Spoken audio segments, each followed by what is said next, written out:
Hi there, friend. I'm Marve Eikenes from Lead Life Well, and in my work with leaders, professionals, and entrepreneurs, a common challenge I see is a lack of boundaries. And I want to kind of paint a picture from maybe another context that you haven't thought about boundaries in. That is, the boundaries that an athlete needs to have in order to have optimal performance. They have to have, say, a consistent bedtime. Their diet needs to be such. Their exercise routine might need to be this. There are very clear boundaries in their life so that they can perform at their very best when they need to. Well, the same thing is true for leaders, professionals, and entrepreneurs. In order for them to perform at their best and their mind to be sharpest, they really also need to have boundaries in their life.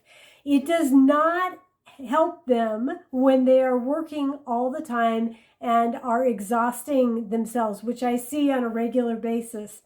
In fact, I want to talk about 4 different ways that they're actually cheating themselves when they are operating without boundaries. And the very first way that we cheat ourselves is that we just don't allow ourselves breathing room. We need space in our life to just practice being. In fact, many of us are really out of practice when it comes to being.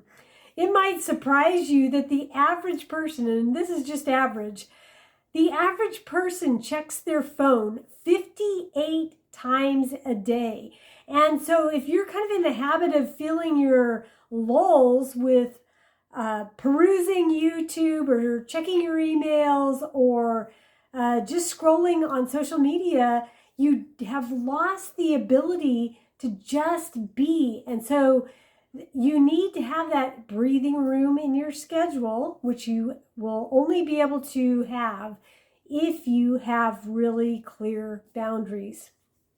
Another way that you cheat yourself is that you have no margin.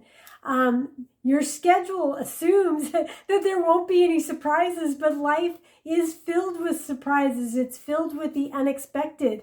So if you're frequently find yourself being late for meetings or double booking yourself or actually forgetting a meeting, there's probably a need for boundaries in your life. There's just too much and you can't keep it all going simultaneously.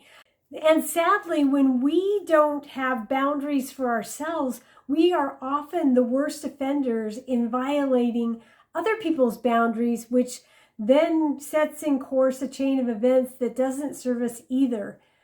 The third way that we cheat ourselves when we don't have boundaries is we're not practicing self-care. And just like that athlete I mentioned earlier, we need to be caring for ourselves in a way that's going to allow us to show up in the best way. And when we are not practicing self-care, it makes it really difficult to show up as your best. Now, what might count as self-care for you might be different than it is for me. Some of the things that really bring life to me and are caring for me is my morning routine, and that is spending time with God and in His presence, exercising, really checking in with myself. How am I feeling? What's going on? That really helps me get my day off to a great start. So that's something I have to have boundaries for every single day. Other things that bring that self-care aspect to my life would be carving out time to read or getting a massage or having coffee with, someone I treasure. That all takes time and requires boundaries to have all that in place. And then the last thing that we sacrifice when we don't have good boundaries is healthy habits.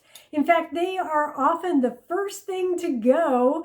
Those healthy habits and self-care, they just seem to vanish when we are lacking boundaries, because healthy habits don't just happen, right? They require a certain level of discipline and self-control to keep them in place. And if you don't have boundaries to protect those things, it's unlikely that they're going to happen on their own. So then you're actually working against yourself. And again, you can't show up as your best self when you need to.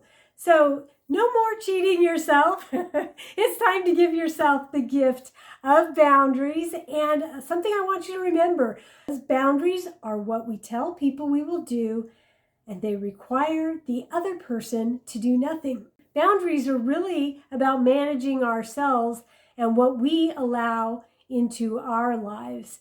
So I hope I've inspired you to kind of step back and think about, hey, what boundaries do I need to have in place? And to begin to implement some boundaries that can be helpful.